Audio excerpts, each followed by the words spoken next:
Hey everybody, Movie Reviewer Next Door here, and I'm back with another review.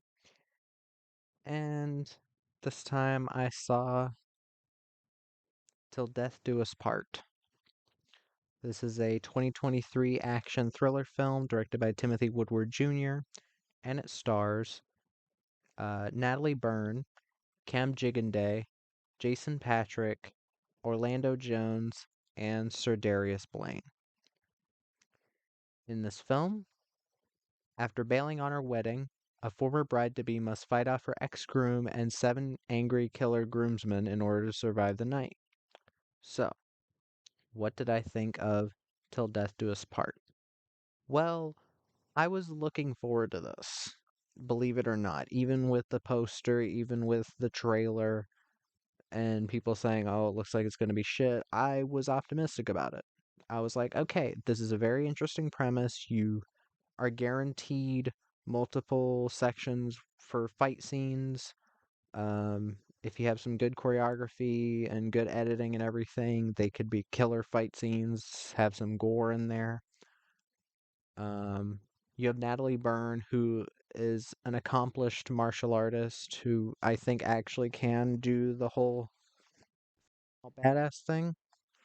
You have Cam Gigandet, who I've seen multiple times impress me, even given that most of his performances are kind of bleh for me. This was a disappointment. And I hate to say that, but it was for me. Uh, didn't have nearly as much action as I was expecting it to have. Some of the groomsmen don't even get taken out in full-on fight scenes, and I was very disappointed by that. And just overall, I was kind of left with an overlong comedy with some fight scenes in it, and it's really not that interesting. The premise is the main draw here, really. But let me get to the cast. Natalie Byrne plays Bride. Most of the characters in this movie don't really don't really have names, but to make it easier, because there's not a ton of characters in this, I'm just gonna call them what it says on Letterboxd and IMDb. Natalie Byrne plays Bride. She's okay. Now, my issue here is that she does have certain scenes where I'm like, okay, she's giving a pretty decent performance, but I feel like the way it's shot in longer takes than usual kind of minimizes her performance because it feels like she can't keep it going for long enough for the take. I'm not saying she's a bad actress because she was in a Dolph Lundgren film, Acceleration, where I thought she did a pretty decent job. Um, it's here where you have a director who insists on doing long takes of everything, where the actors no one flubs lines within the movie, but it feels like one of those movies where you're kind of testing their limits at times, even though there are like li- very talented actors in this film. But yeah, and even her fight scenes aren't on full display here, but I'll talk about that. Cam Gigandet plays Best Man. Um, Cam Gigandet, I've seen him in multiple films. He was in the original Twilight. He was in Violent Night. I liked him in Violent Night. I thought he was funny. I thought he had some charisma to him. He was in Without Remorse. Um, he was in Never Back Down. The last thing I saw him in was where Black Warrant, which wasn't an amazing movie, but I did think it was pretty decent. I thought he worked as a lead. Um, but yeah, here I can tell he's having fun with the role. He's trying his best to put in an entertaining performance, and I think he does for the most part. There are moments where he gets a little annoying, but for the most part, I think he's the best, gives the best performance in the film. Jason Patric plays husband. I don't want to give away what his character has to do, but he's fine. He's there. He's kind of all over the place at times. Orlando Jones is groomsman number 4. Uh, he's there. I've seen him in a ton of films, but I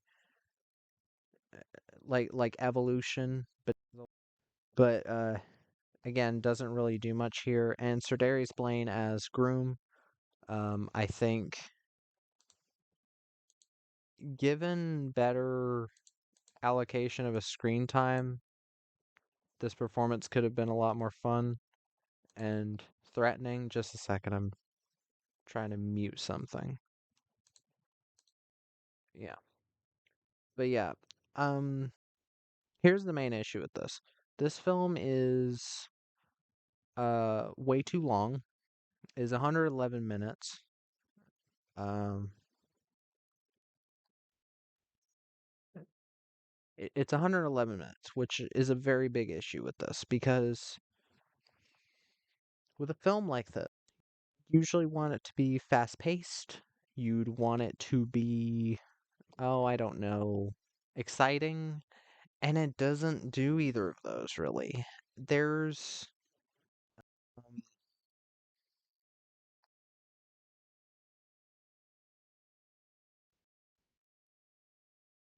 sorry, somebody messaged me. Um 111 minutes. That is 1 hour and 50. That might not sound like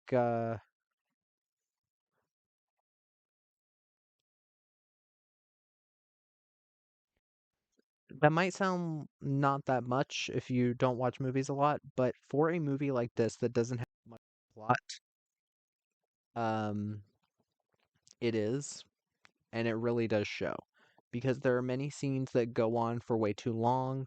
There's a lot of scenes where it's like, oh, groomsman is being introduced to the bride or to us as the audience because we don't know really anything about these groomsmen before the attack.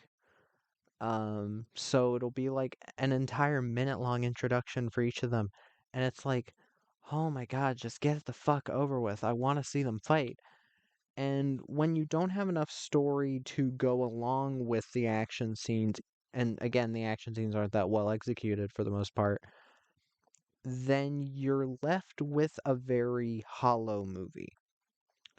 It's the same thing with comedies. If you watch a comedy and the comedy doesn't work, there really isn't anything else.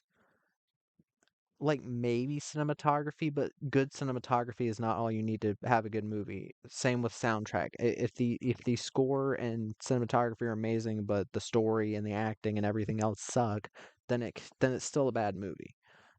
Um, but here the main issue is that this script feels like it was maybe big enough for 80 minutes, and that's less than most movies. Most movies are 90 minutes. At the very most, this movie should have been 80 minutes or 90 because the story you have here, literally the ending of the film, one of the last groomsmen gets killed an hour and 20-ish minutes through the movie where there's like 30 minutes left and it drags and drags to that. And that's the biggest thing. This film drags. Um on on the on the terms of cinematography, film cinematography is very A24-esque, where they'll hold on a longer shot for too long, and then when you get to the fight scenes, they're cutting it. At the wrong times, there's edits where you'll see like a punch be thrown, and then it cuts to somebody's face, and then it cuts to the impact of the punch, and it feels like this director hasn't done fight scenes before, but this director, Timothy Woodward Jr., that's his main thing is he's done, just listing them off, Throwdown, Decommissioned, uh, SWAT Unit 887, The Outsider, Traded, Silencer, Checkmate, Weaponized, Gangsterland, Forgot 10, which I have seen and it sucks, Hickok, I think I already said Gangsterland, American Violence. Like, this guy mostly does action movies, and he usually produces his own stuff. And the main thing I can say is that, at least for this film, editor fucked up because again, you'll have like a kick be thrown and it's not shot well. The way it's shot and the editing really makes the fight scenes look very pedestrian. They don't none of it really excites, you know? It's very it kind of comes off as LARPing in a way because it's either over edited to the point where you can't tell what's happening at times, or it's a long shot of a kick that um doesn't look like it connects that well, or it doesn't look like it had enough force behind it. And I think if somebody were to watch this and were to be asked, how did Natalie Byrne do as a fighter, they'd think that she wasn't that skilled. And from other films I've seen her in, I can very easily tell it depends on the director. Because this director, Timothy Woodward Jr., I might have to watch his other movies. I have other ones on my watch list, but holy fuck, did this one not hit?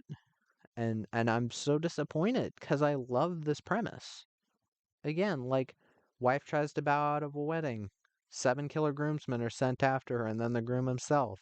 Like perfect premise for an action movie.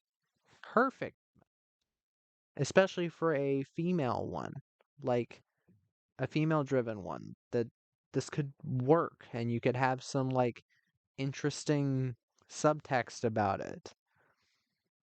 But they choose to do nothing with it, and a lot of the film in the first fourths is comedy, and not that great comedy. And even the stuff that isn't horrible just doesn't hit. Um, and I kind of just wish that they tried to make this as 80s type dialogue or whatever as they could have, because then it would be a bit more interesting. Because what you're left with here is a film where the fight scenes in this action movie, the action scenes don't pack the punch they should. The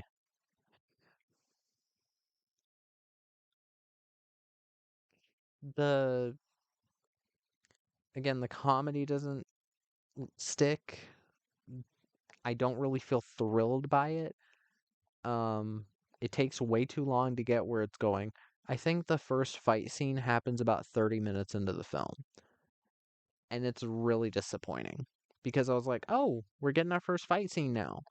And it was a massive disappointment because it's clear the issue is either that the person fighting against Natalie isn't as skilled as her and can't keep up with the choreography, or the editing and direction and all of this doesn't work.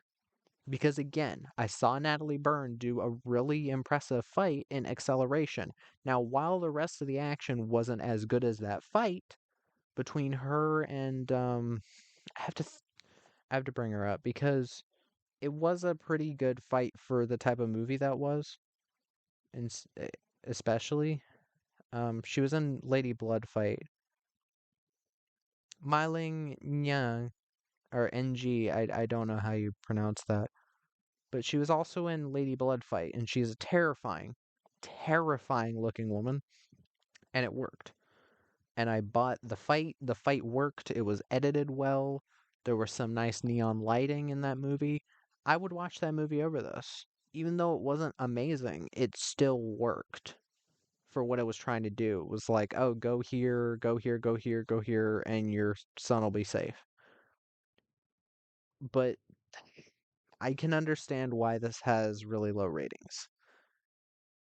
And it pains me to say that because I wanted to love it. I wanted to enjoy this premise.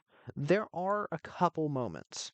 There are a couple moments that I do want to say, and both of them have to do with the well, three of them. There's with the little person character.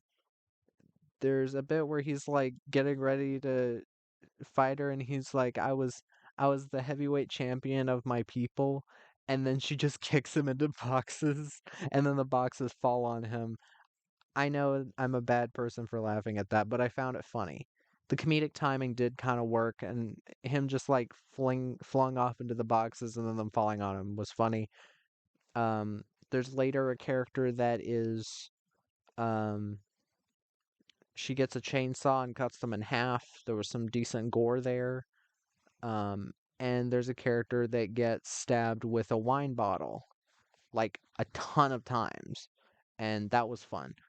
This film needed more of that. It needed more of that like grindhousey feel because that's what this should have been. Like a 70s grindhouse throwback, like, oh, this woman doesn't want to get married to this man because of so and so and gets revealed along the way, which it does in this, and it takes way too long. You learn that's another issue. You learn why she's having to defend herself way too late. You learn that after she's killed the last groomsman, which I think story wise that doesn't work because you're already with her. I feel like it would have added more motivation if it happened like after she killed the first groomsman, so you realize why she did that. Um, but yeah, the only fight I can say was semi competent was the one with D.Y. Sao, who is another martial artist who he hasn't been in a ton of movies, but he's done he did the stunts for Everything Everywhere All at Once, or he was in the stunts, and he's a martial artist, not mainly an actor. His acting isn't bad in here, but he doesn't really get much to do. But that fight, I could, if it was edited better or something, I could see it being entertaining. But again, most of the fights here are just very piss poor editing wise, at least. Or I can tell they're not choreographed well, but the editing really doesn't help. And something weird. I recognized there was a bit where she's like looking at a picture of her father, and I was like, is that Mike Starr? He's been in like Goodfellas, fucking Cruising, James and the Giant Peach, Miller's Crossing. He's been in a million films. Let me bring up a picture of him.